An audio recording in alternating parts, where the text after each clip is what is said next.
menerima jawaban doa. Alangkah sedihnya jika kita berdoa tetapi kita tidak menerima apa-apa. Betapa setiap orang sangat menginginkan agar doa dan permintaannya kepada Tuhan selalu dikabulkan Tuhan. Apalagi di tengah pandemi COVID-19 sekarang ini. Memang Tuhan berkata dalam firman-Nya, Matius 7 ayat 7-8, mintalah, maka akan diberikan kepadamu. Carilah, maka kamu akan mendapat. Ketuklah, maka pintu akan dibukakan bagimu. Karena setiap orang yang meminta, menerima. Dan setiap orang yang mencari, mendapat. Dan setiap orang yang mengetuk, baginya pintu dibukakan. Tetapi ada juga firman Tuhan yang berkata, kamu berdoa atau minta kepada Tuhan, tetapi tidak menerima apa-apa. Yakni Yakobus 4 ayat 2-3 yang menuliskan, kamu mengingini sesuatu, tetapi kamu tidak memperolehnya. Lalu kamu membunuh, kamu iri hati, tetapi kamu tidak mencapai tujuanmu. Lalu kamu bertengkar dan kamu berkelahi. Kamu tidak memperoleh apa-apa karena kamu tidak berdoa. Atau kamu berdoa juga, tetapi kamu tidak menerima apa-apa karena kamu salah berdoa. Sebab yang kamu minta itu hendak kamu habiskan untuk memuaskan hawa nafsumu. Betapa pentingnya kita mengerti bagaimana cara meminta kepada Tuhan, supaya kita sungguh-sungguh menerima jawaban doa kita. Dari ayat firman Tuhan yang kita baca tadi, kita diajari bahwa kita tidak menerima apa-apa oleh karena kita tidak berdoa. Berarti kita harus berdoa atau meminta kepada Tuhan supaya kita menerimanya. Kita berdoa dengan tidak jemu-jemu sampai kita memperoleh yang kita minta tersebut. Namun firman Tuhan juga mengajarkan bahwa kalau kita salah berdoa, yaitu untuk memuaskan hawa nafsu kita, maka kita tidak akan menerima apa-apa. Jadi kita harus berdoa dengan benar, sesuai dengan kehendak Tuhan. Maka barulah kita memperoleh jawaban doa kita, yakni memperoleh apa yang kita minta dan doakan tersebut. Yang pertama, kita harus meminta dengan iman atau berdoa dengan iman. Tanpa iman, mustahil berkenan kepada Tuhan. Dan kita harus percaya bahwa Tuhan memberi upah kepada orang yang sungguh-sungguh mencari Dia. Ibrani 11 ayat 6 jelas berkata, tetapi tanpa iman tidak mungkin orang berkenan kepada Allah. Sebab barang siapa berpaling kepada Allah, ia harus percaya bahwa Allah ada dan bahwa Allah memberi upah kepada orang yang sungguh-sungguh mencari Dia. Sebagaimana iman kita, demikianlah dijadikan Tuhan kepada kita. Dan iman kita datang dari pendengaran kita akan firman Tuhan. Roma 10 ayat 17 berkata, jadi iman timbul dari pendengaran, dan pendengaran oleh firman Kristus. Itu sebabnya hati kita harus selalu penuh dengan firman Tuhan yang kita percayai, supaya kita memiliki iman. Lalu dengan hati kita percaya, dan dengan mulut kita mengakui iman kita, barulah kita menerima apa yang kita minta kepada Tuhan, baik kesembuhan tubuh, berkat-berkat materi, kebebasan dari ikatan-ikatan dosa manusia lama, dan lain-lain. Bahkan keselamatan jiwa kita juga diperoleh dengan percaya di dalam hati kita dan mengaku dengan mulut kita. Roma 10 ayat 9-10 berkata, sebab jika kamu mengaku dengan mulutmu bahwa Yesus adalah Tuhan dan percaya dalam hatimu bahwa Allah telah membangkitkan Dia dari antara orang mati, maka kamu akan diselamatkan. Karena dengan hati orang percaya dan dibenarkan, dan dengan mulut orang mengaku dan diselamatkan. Setelah kita percaya dengan hati dan mengaku dengan mulut kita, maka kita harus melakukan tindakan iman. Dalam Markus 5 ayat 25-34, kita dapat membaca mengenai wanita yang sakit pendarahan selama 12 tahun. Setelah ia mendengar berita tentang Yesus, ia mengucapkan perkataan iman bahwa ia akan sembuh jika ia menjamah ujung jubah Yesus, ia kemudian bertindak dengan iman dan ia benar-benar sembuh. Setiap orang yang sakit akan memperoleh iman untuk sembuh jika ia mempercayai firman Tuhan untuk kesembuhannya. Persis seperti yang dilakukan oleh perempuan yang sakit pendarahan ini. Ia mempercayai bahwa Tuhan Yesus dapat menyembuhkannya. Ada banyak firman Tuhan atau janji Tuhan untuk kesembuhan kita. Misalnya Mazmur 103 ayat 3 yang berkata, Dia yang mengampuni segala kesalahanmu, yang menyembuhkan segala penyakitmu. Juga 1 Petrus 2 ayat 24 yang berkata, Ia sendiri telah memikul dosa kita di dalam tubuhnya di kayu salib, supaya kita yang telah mati terhadap dosa hidup untuk kebenaran. Oleh bilur-bilurnya kamu telah sembuh. Seseorang yang mengalami serangan penyakit harus mempercayai firman Tuhan ini dan kemudian mengakuinya dengan iman bahwa oleh bilur-bilur Yesus ia sudah sembuh. Seperti halnya perempuan ini mengakui atau mengucapkan imannya, kemudian ia mulai bertindak seturut imannya tersebut.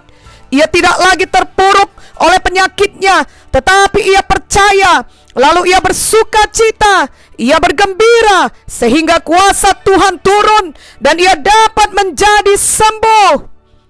Jadi iman yang sejati adalah percaya kepada firman Tuhan dalam hati, lalu mengakui firman Tuhan tersebut dengan mulutnya dan bertindak dengan tindakan iman. Iman seperti inilah yang menurunkan kuasa Tuhan. Betapa pentingnya setiap anak Tuhan harus bersungguh-sungguh hati membaca atau menerima firman Tuhan tiap-tiap hari, sehingga imannya terus bertumbuh dari firman Tuhan yang telah dipercayainya dengan segenap hati. Dengan demikian, doa permintaan kita juga selalu sesuai dengan firman Tuhan atau sesuai dengan kehendak Tuhan. Doa demikianlah yang dijawab Tuhan.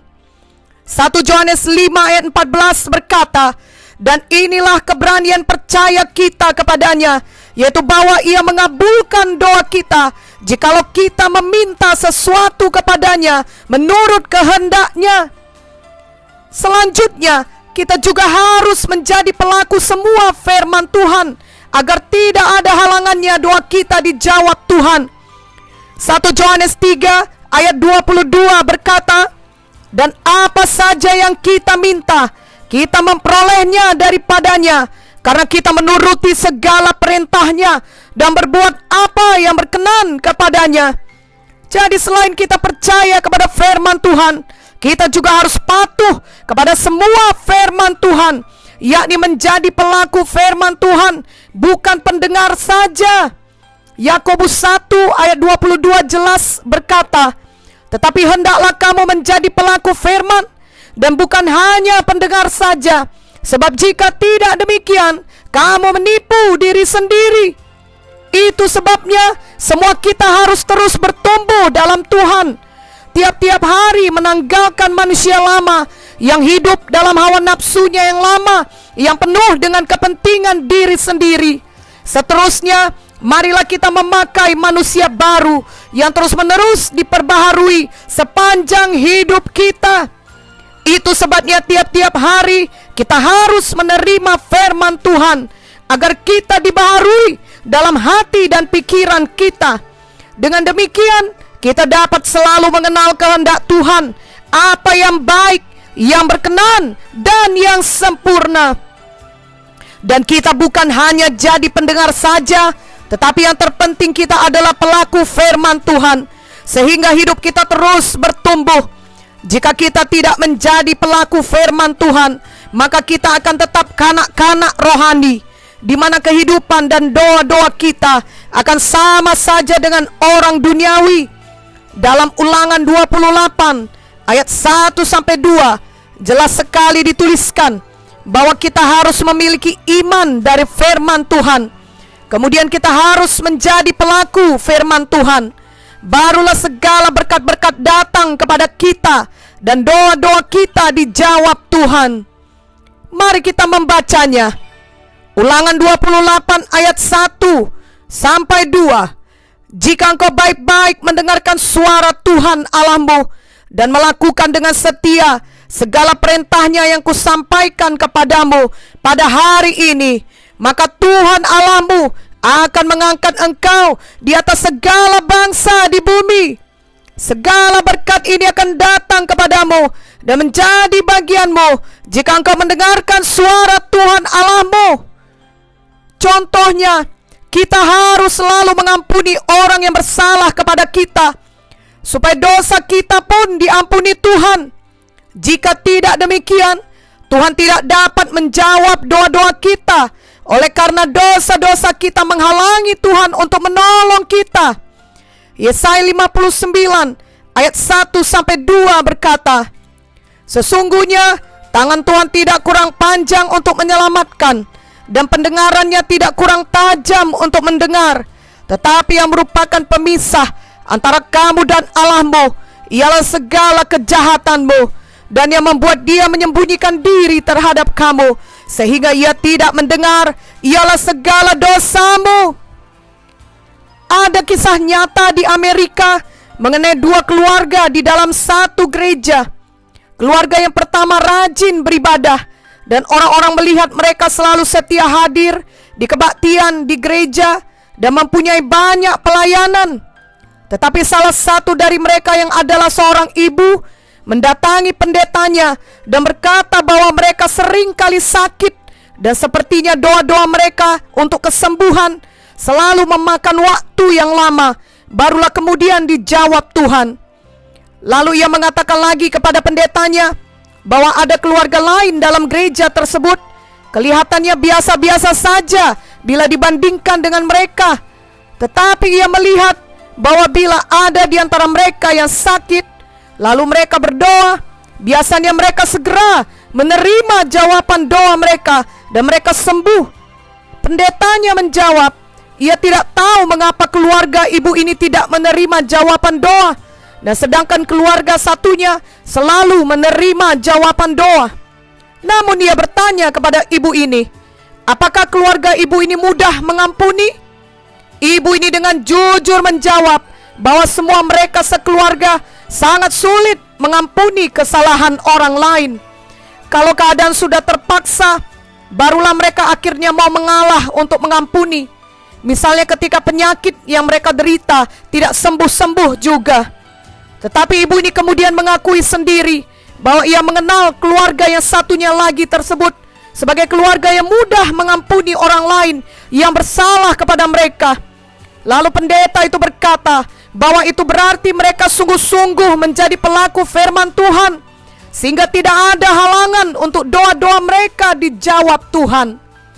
Mereka rendah hati dan lembut hati sesuai dengan karakter Yesus, sehingga Tuhan mengasihani mereka seperti yang tertulis dalam Yakobus 4 ayat 6. Tetapi kasih karunia yang dianugerahkannya kepada kita lebih besar daripada itu, karena itu ia katakan, Allah menentang orang yang congkak, tetapi mengasihani orang yang rendah hati. Ibu tersebut pun mengerti dan mau berubah menjadi pelaku firman Tuhan. Marilah kita mengingat bahwa Tuhan mencari orang-orang yang bersungguh-sungguh hati terhadap Dia untuk mencurahkan kuasanya atas orang itu. Marilah kita bersungguh-sungguh hati untuk selalu berjalan dengan iman dan dengan kepatuhan kepada Tuhan. Untuk itu mari kita selalu penuh dengan firman Tuhan dan penuh Roh Kudus. Dengan demikian kita selalu penuh dengan iman, dan Roh Kudus akan memampukan kita untuk selalu menjadi pelaku firman Tuhan. Lalu jika kita berdoa, kiranya kita selalu menerima jawaban doa kita. Amin.